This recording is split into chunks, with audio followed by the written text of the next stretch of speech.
जय हिंद, वंदे मातरम। स्वागत है आप सभी के अपने इस चैनल उम्मा जी के ट्रिक में। आज का आपका क्लास होने वाला है बिहार डीएलएड के लिए। मैं कहूँगा साथियों, अगर आप पहली बार एग्जाम देने जा रहे हो और तैयारी नहीं किए हो और चाहते हो कि आपका पहली बार में ही सरकारी कॉलेज मिल जाए, तो आज का यह वीडियो आपके सरकारी कॉलेज के सपने को पूरा करेगा। एक एक प्रश्न आपके लिए ऐसा तैयार किए हैं साथियों, जो कि सीधे आपके एग्जाम में हूबहू देखने को मिलेगा।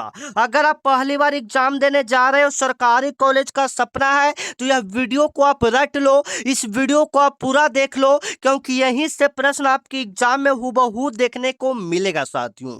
मैं आपको बता दूं, आपके जो एग्जाम होगा उसमें 120 क्वेश्चन पूछा जाएगा, जिसमें से हिंदी आपका सबसे ज्यादा 25 क्वेश्चन, साथ में मैथ आपका सबसे ज्यादा 25 क्वेश्चन। जो बच्चा ये दोनों पर पकड़ बना लेगा, यकीनन मानो उनका रिजल्ट यहाँ पर पक्का है। तो आज का आपका पहला प्रश्न है साथियों, सामाजिक अध्ययन का। निम्नलिखित में से किसे भारतीय संविधान का जनक कहा जाता है? मैं आपको बता दूं, भारतीय संविधान से आपके पेपर में लगभग डीलेड वाले 2 से 3 प्रश्न हर साल के पेपर में पूछते हैं, एवं इस बार के पेपर में यह सवाल आपको हूबहू देखने को मिलेगा।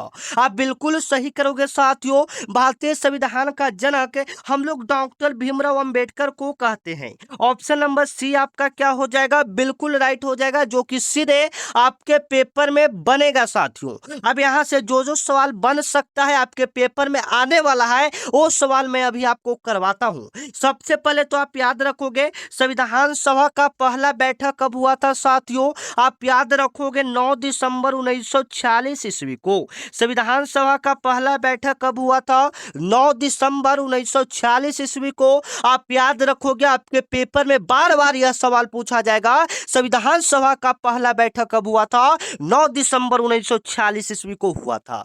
कहाँ में हुआ था साथियों? आप याद रखोगे, दिल्ली में हुआ था। आपके पेपर में सवाल बनेगा कहाँ में हुआ था, तो दिल्ली में हुआ था, ठीक है ना। और यहाँ से 2 सवाल और भी बताते हैं, जो कि आपके पेपर में इस बार बनेंगे तो बनेंगे। आप याद रखोगे साथियों, संविधान सभा के अस्थायी अध्यक्ष कौन है? संविधान सभा के अस्थायी अध्यक्ष कौन है? परमानेंट सदस्य कौन है साथियों? आप याद रखोगे, डॉक्टर राजेंद्र प्रसाद। कौन है? डॉक्टर राजेंद्र प्रसाद है। एक आपका अस्थायी अध्यक्ष होता है, ये भी याद रखोगे। एक आपका क्या होता है साथियों? अस्थायी अध्यक्ष होता है। वो कौन है साथियों? तो वो आपका डॉक्टर सच्चिदानंद सिन्हा है। आप याद रखोगे, आपके पेपर में हूबहू ये सवाल देखने को मिलेगा साथियों। आशा करते हैं कि जो भी जानकारी आपको दे रहे हैं, आप उसको अच्छे से कवर कर रहे होंगे।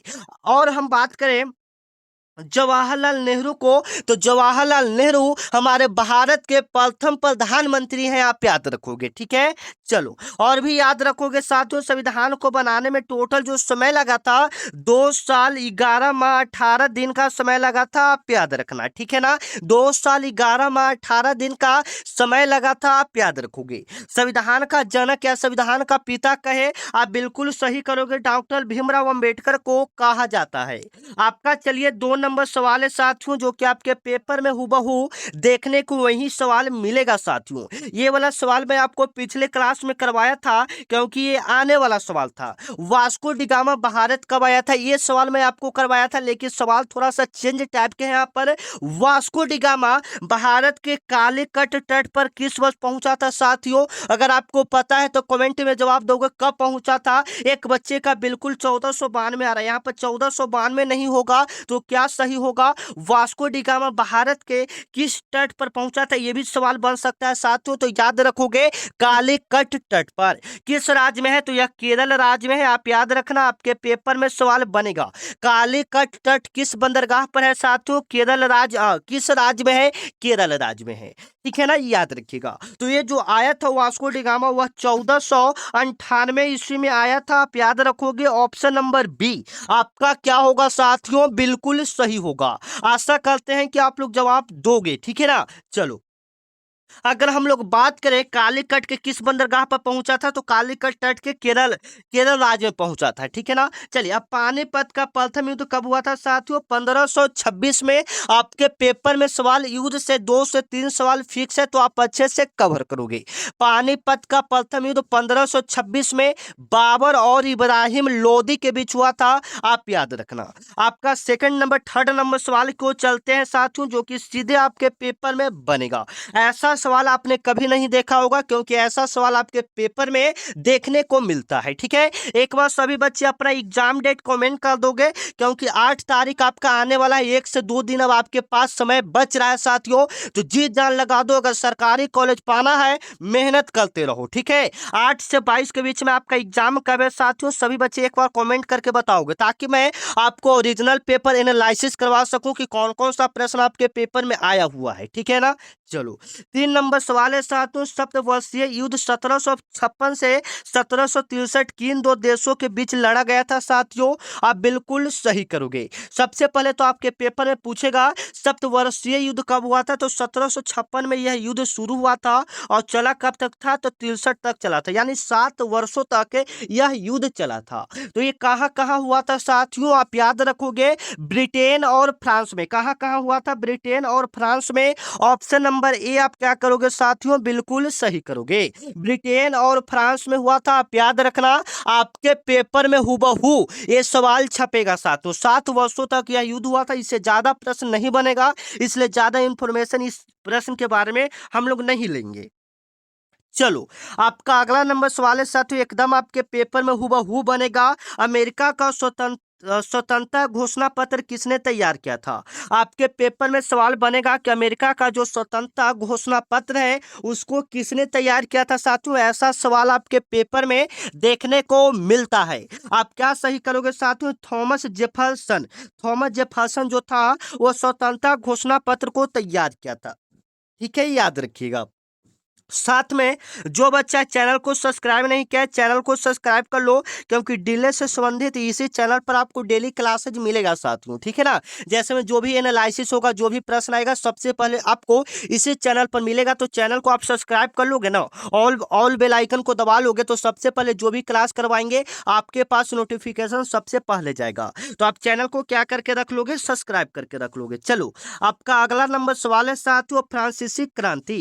ये भी सवाल हम आपको कई बार करवा चुके हैं। फ्रांसीसी क्रांति 1789 में। सबसे पहले तो याद रखोगे, फ्रांसीसी क्रांति कब हुआ था? 1789 में। उस समय फ्रांस पर किस राजवंश का शासन था? ये सवाल आपसे पूछ रहा है, आप याद करोगे। ठीक है। उस समय किस राजवंश का शासन था साथियों? आप याद करोगे साथियों। आपके पेपर में सवाल बनेगा, बुर्बो वंश का उस समय शासन था। ठीक है ना। एक टारगेट लेकर चलो। ठीक है ना। जैसे में इसमें पहले सोशल स्टडीज यानी सामाजिक अध्ययन का 20 सवाल करवाएंगे, इसमें टारगेट लेकर चलो 18 यानी 15 प्लस का टारगेट लेकर चलो। ठीक है ना। 15 से ज्यादा प्रश्न सही करने का। जो बच्चा, मैं अभी बता रहा हूं अपने हिसाब से, जो बच्चा 15 प्लस प्रश्न सही कर दिया, मानो उनका यहाँ पर सिलेक्शन पक्का है साथियों। ठीक है ना। चलो, आपका आने वाला अगला सवाल है, बिल्कुल अच्छे तरह से कवर करोगे। सामाजिक संविदा यानी सोशल कॉन्ट्रैक्ट, सामाजिक संविदा नामक प्रसिद्ध पुस्तक के लेखक कौन थे? आप देखे होंगे कि ऐसा एक सवाल आपके पेपर में हर साल देखने को मिलता है। तो यह जो सवाल है काफी प्रसिद्ध है, फेमस है, तो आपके पेपर में सवाल बनेगा साथियों, सामाजिक संविदा नामक प्रसिद्ध पुस्तक के लेखक कौन थे साथियों? बिल्कुल सही करोगे, रूसो। ऑप्शन नंबर सी आपका क्या हो जाएगा? बिल्कुल राइट हो जाएगा, रूसो एक लेखक है। ठीक है, याद रखिएगा। चलो, आपका 7 नंबर सवाल है साथियों, जो कि सीधे आपके पेपर में सवाल बनेगा। राष्ट्रसंघ का स्थापना किस वर्ष हुआ था साथियों? आपके पेपर में सवाल बनेगा। राष्ट्रसंघ का जो स्थापना हुआ था, वह हुआ था 1920 में। राष्ट्रसंघ का स्थापना कब हुआ था साथियों? 1920 में। आप याद रखना, आपके पेपर में हुबहू ये सवाल छपेगा। राष्ट्रसंघ का स्थापना कब हुआ था? 1920 में। आप याद रखेंगे साथियों। 1919 में 13 अप्रैल 1919 को जालियांवाला बाग हत्याकांड हुआ था, याद रखिएगा। प्रथम विश्व युद्ध 1914 में हुआ था, आप याद रखना, आपके पेपर में सवाल बनेगा। चलो, जवाब देते चलोगे त्रिगुट समझौता। त्रिगुट समझौता में कौन सा देश शामिल थे? बताइएगा, जब त्रिगुट समझौता हो रहा था तो उसमें कौन कौन सा देश शामिल था? आप बिल्कुल सही करोगे साथियों। क्या सही करोगे? फ्रांस, ब्रिटेन, रूस। ऑप्शन नंबर बी आप क्या करोगे? बिल्कुल सही करोगे। FVR शॉर्ट में इसको याद रख सकते हैं, FVR यानी फ्रांस, ब्रिटेन, रूस। ठीक है ना। शॉर्ट में अगर आपको याद रखना है कि त्रिगुट समझौता में कौन कौन सा देश शामिल थे, फ्रांस, ब्रिटेन, रूस, आप याद रखोगे। आपके पेपर में सवाल बनेगा साथियों। चलो, आपका इंपॉर्टेंट सवाल है जो कि आपके पेपर में सवाल बनेगा। भारत में चंपारण सत्याग्रह किस वर्ष शुरू हुआ था साथियों? बिल्कुल सही करोगे। चंपारण सत्याग्रह जो शुरू हुआ था वह हुआ था 1917 में। चंपारण सत्याग्रह कब शुरू हुआ था? 1917 में पश्चिमी चंपारण से शुरू किया गया था। यह महात्मा गांधी जी के द्वारा भारत में किया गया पहला आंदोलन था। मेरे साथ बोलिएगा, भारत में महात्मा गांधी जी के द्वारा पहला किया गया आंदोलन कौन सा था साथियों? चंपारण सत्याग्रह था। आप याद रखिएगा। महात्मा गांधी जी को किसने बुलाया था? तो राजकुमार शुक्ला ने बुलाया था। बिल्कुल सही करोगे। आपके पेपर में पूछेगा कि महात्मा गांधी जी को चंपारण सत्याग्रह करने के लिए किसने बुलाया था? तो राजकुमार शुक्ला ने बुलाया था। आप याद रखेंगे। चलो, 10 नंबर आपका सवाल है साथियों, भारतीय राष्ट्रीय कांग्रेस के प्रथम अध्यक्ष कौन थे?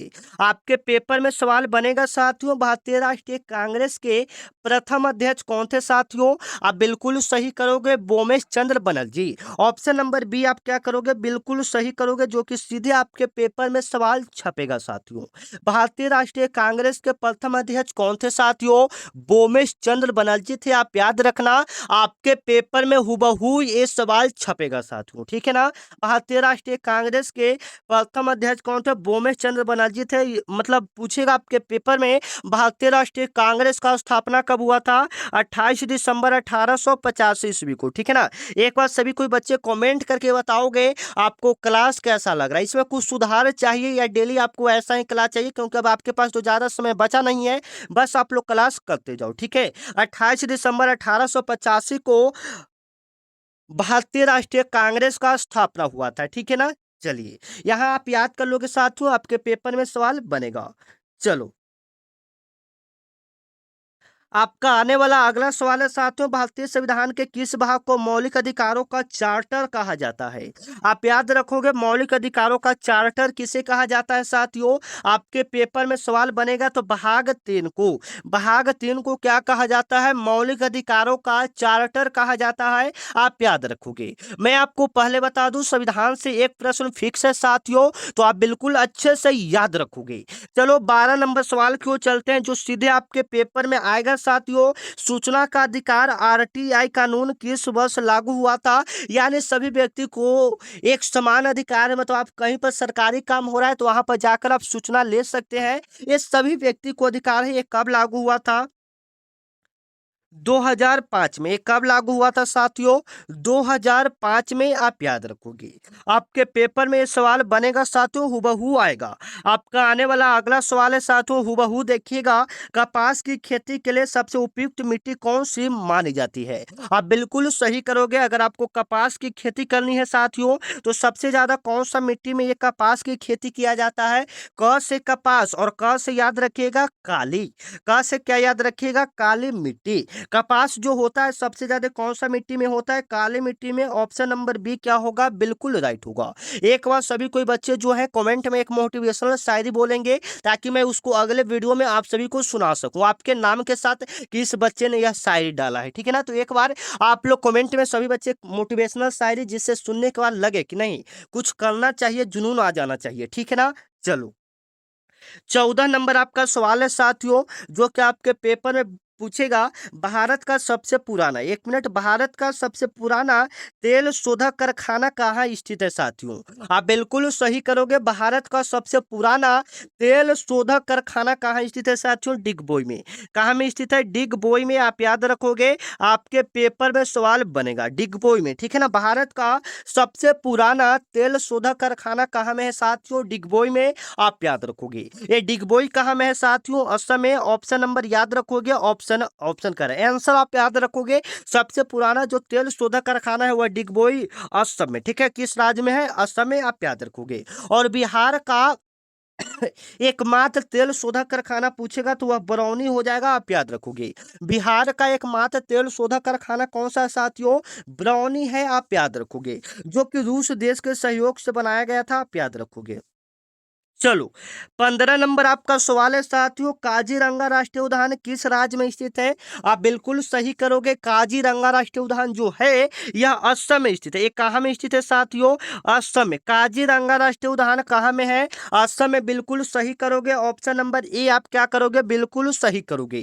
काजीरंगा राष्ट्रीय उद्यान कहाँ में है साथियों? असम में। इसके साथ आपके पेपर में बनता है कि मानस राष्ट्रीय उद्यान कहाँ में है? आप बिल्कुल सही करोगे, असम में। मानस कहाँ में हो जाएगा?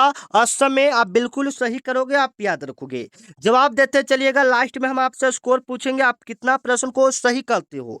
सुंदरवन डेल्टा का निर्माण किन दो नदियों द्वारा होता है साथियों? अगर आपको पता है तो जवाब आना चाहिए कमेंट में कि सुंदरवन डेल्टा का निर्माण किन दो नदियों द्वारा होता है साथियों? बिल्कुल सही करोगे, गंगा और ब्रह्मपुत्र नदियों के द्वारा सुंदरवन डेल्टा का निर्माण होता है। ऑप्शन नंबर सी आप बिल्कुल सही करोगे। ऑप्शन नंबर सी आप क्या करोगे साथियों? बिल्कुल सही करोगे। सुंदरवन डेल्टा का निर्माण गंगा ब्रह्मपुत्र नदियों द्वारा किया जाता है। और पूछेगा कि सुंदरवन डेल्टा भारत के किस राज्य में है? आप बिल्कुल सही करोगे साथियों, पश्चिम बंगाल में। कौन सा राज्य में है साथियों?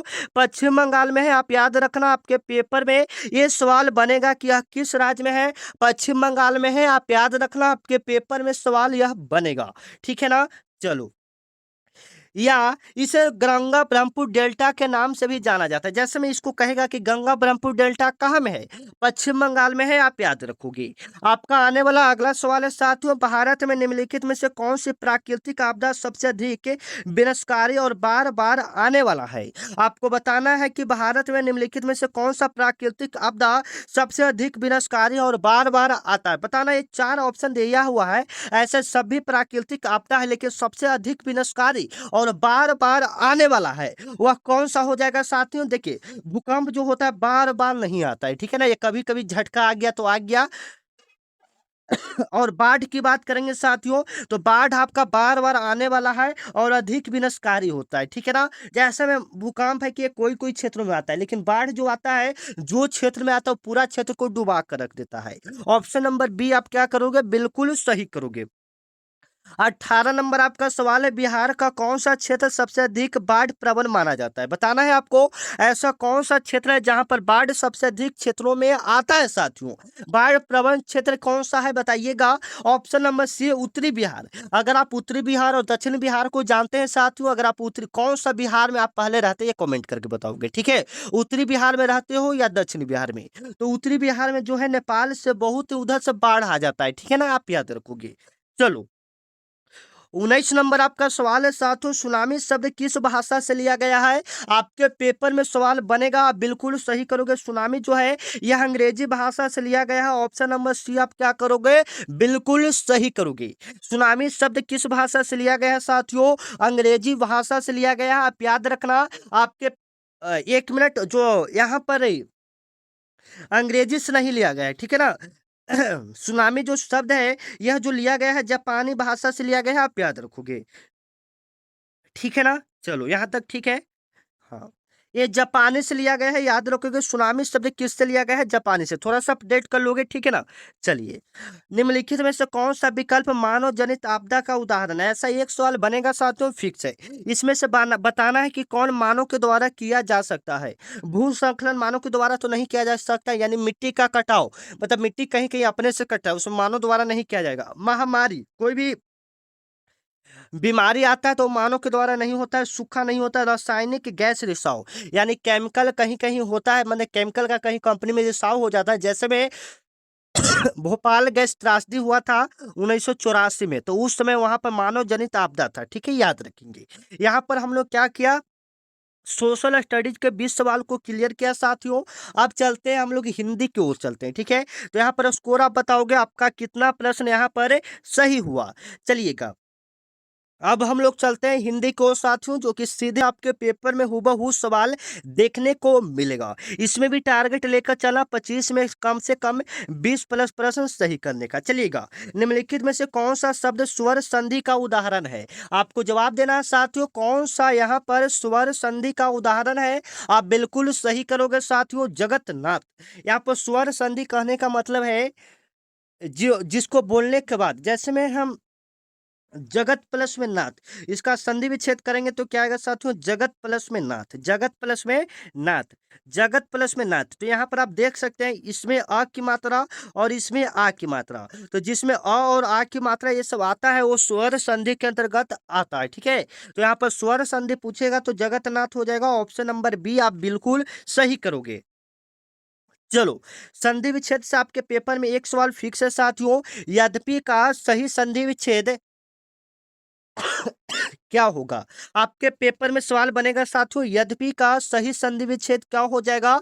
आप क्या सही करोगे? बताओगे यदि प्लस में अपि क्या हो जाएगा? यदि प्लस में अपि मिलके क्या बनेगा साथियों? यद्यपि बनेगा। ऑप्शन नंबर बी आप क्या करोगे? बिल्कुल सही करोगे, जो कि सीधे आपके पेपर में हूबहू देखने को मिलेगा। ठीक है ना, यद्यपि शब्द का सही संधि विच्छेद क्या हो जाएगा? यदि, यदि प्लस में अपि। आपका आने वाला अगला सवाल है साथियों, लंबोदर शब्द कौन सा समास है? लंबोदर शब्द कौन सा समास है साथियों, जो कि सीधे आपके पेपर में छपेगा? लंबोदर शब्द कौन सा समास है साथियों? आपका जवाब कमेंट में आना चाहिए, लंबोदर शब्द कौन सा समास है। जैसे में यहाँ से एक सवाल फिक्स है, तो जब भी भगवान टाइप के नाम आएगा वो बहुब्रीहि समास होगा। लंबोदर हम लोग किनको कहते हैं? गणेश जी को कहते हैं। तो यहाँ पर भगवान का नाम आया, ये बहुब्रीहि समास के अंतर्गत आएगा। हम आपको कई बार पहचानने के लिए बता दिए हैं।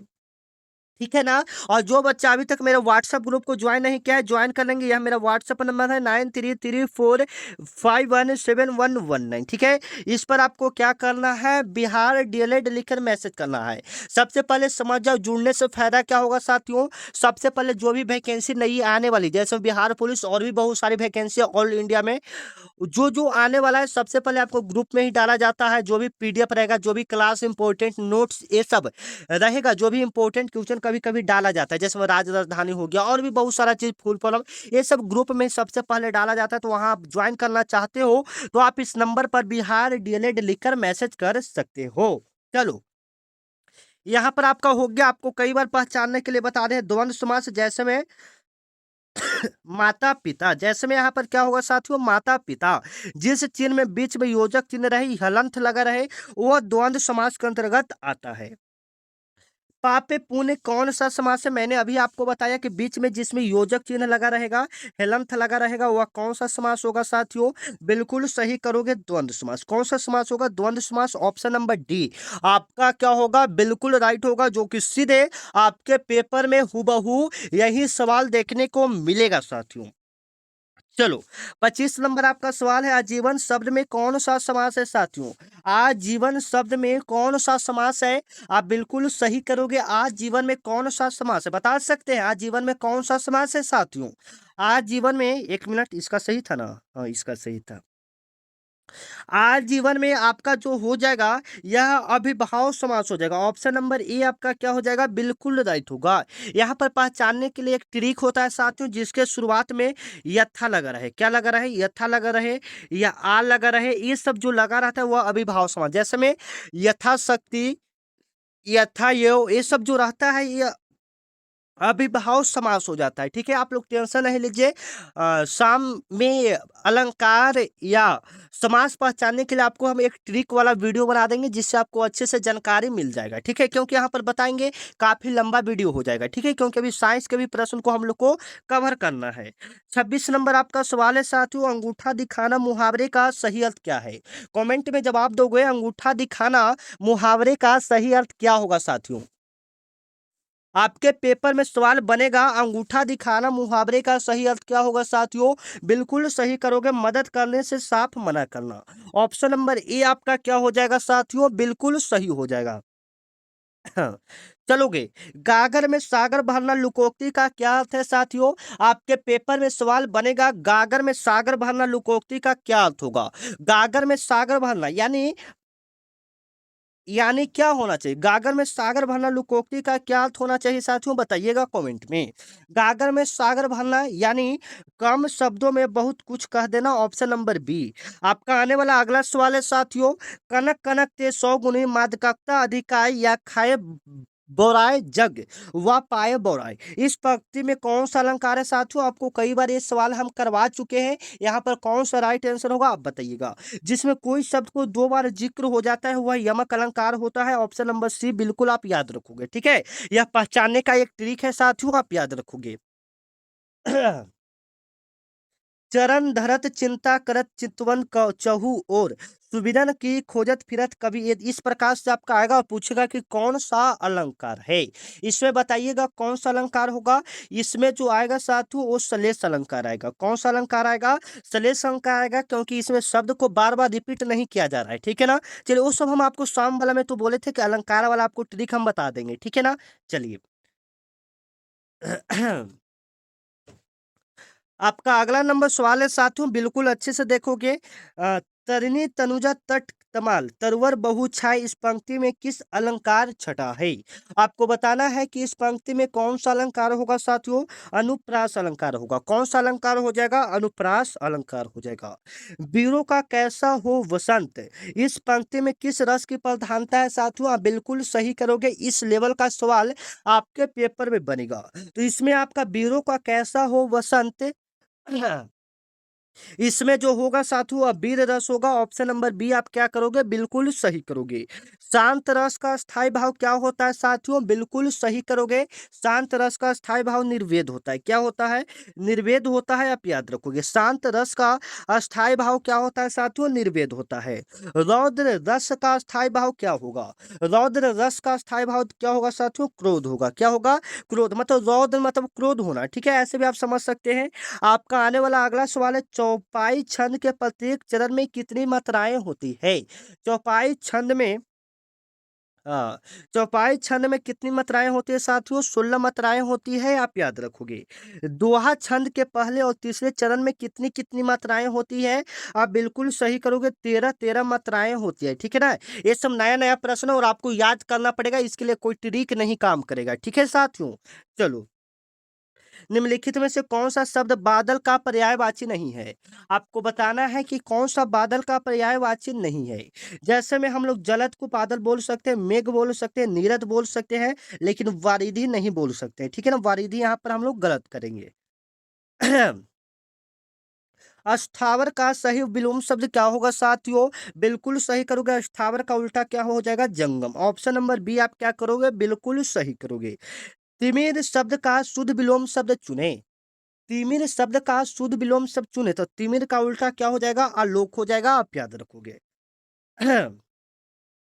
जिसकी उपमा न दी जा सके उसके लिए एक शब्द में क्या होगा साथियों? बिल्कुल सही करोगे। जिसकी उपमा न दिया जा सके उसे अनुपम कहते हैं, ऑप्शन नंबर ए आपका क्या हो जाएगा? बिल्कुल राइट होगा। जिसकी उपमा न दिया जा सके उससे हम लोग क्या कहते हैं साथियों? अनुपम कहते हैं। ठीक है, याद रखिएगा।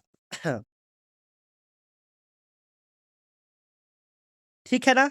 चलो, रास्ता देखना मुहावरे का सही अर्थ क्या होता है? रास्ता देखना मुहावरे का सही अर्थ क्या होता है साथियों? यानी किसी का प्रतीक्षा करना, ऑप्शन नंबर बी आप क्या करोगे? बिल्कुल सही करोगे। निम्नलिखित में से कौन सा वाक्य शुद्ध है साथियों? आपको जवाब देना है। निम्नलिखित में से कौन सा वाक्य शुद्ध है? कौन सा वाक्य आपके हिसाब से यहाँ पर शुद्ध होना चाहिए? जवाब कमेंट में। सीता ने गाना गाई, ये नहीं होगा। सीता ने गाना गाया, ऑप्शन नंबर बी आप क्या करोगे? बिल्कुल सही करोगे। शुद्ध वर्तने वाले शब्द का चयन करें। यहाँ पर कौन सा शुद्ध लिखा हुआ है साथियों?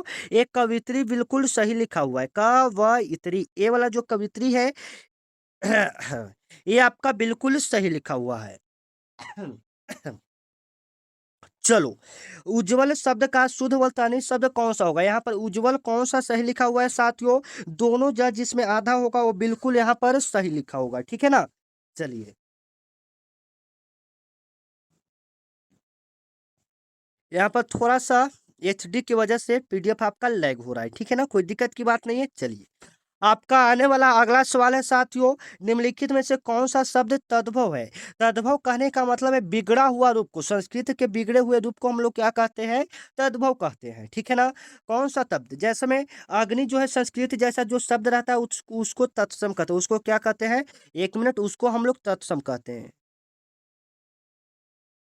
उसको हम लोग क्या कहते हैं? तत्सम। तो अग्नि जो है से तत्सम हो जाएगा, सूर्य हो जाएगा से तत्सम हो जाएगा, क्षीर से तत्सम, लेकिन हाथ आपका नहीं होगा, ठीक है? हाथ आपका क्या हो जाएगा? तद्भव हो जाएगा। चलो, अब हम लोग संस्कृत के प्रश्नों को करते हैं साथियों। पादपों में जल तथा खनिज लवणों का वहन निम्नलिखित में से किस ऊतक द्वारा होता है? बिल्कुल सही करोगे, जाइलम के द्वारा। जो खनिज लवण होता है, जल होता है, उसमें पौधों में किसके द्वारा जाता है? जाइलम के द्वारा। और भोजन किसके द्वारा जाता है? फ्लोएम के द्वारा। आपका आने वाला अगला सवाल है कि पत्तियों में गैसों का आदान प्रदान या वाष्पोत्सर्जन की क्रिया किसके माध्यम में होता है साथियों? बिल्कुल सही करोगे, रंध्र में। क्या किसके माध्यम में होता है? रंध्र स्टोमेटा में होता है, आप याद रखोगे। अमीबा अपना भोजन निम्नलिखित में से किसके द्वारा पकड़ता है साथियों?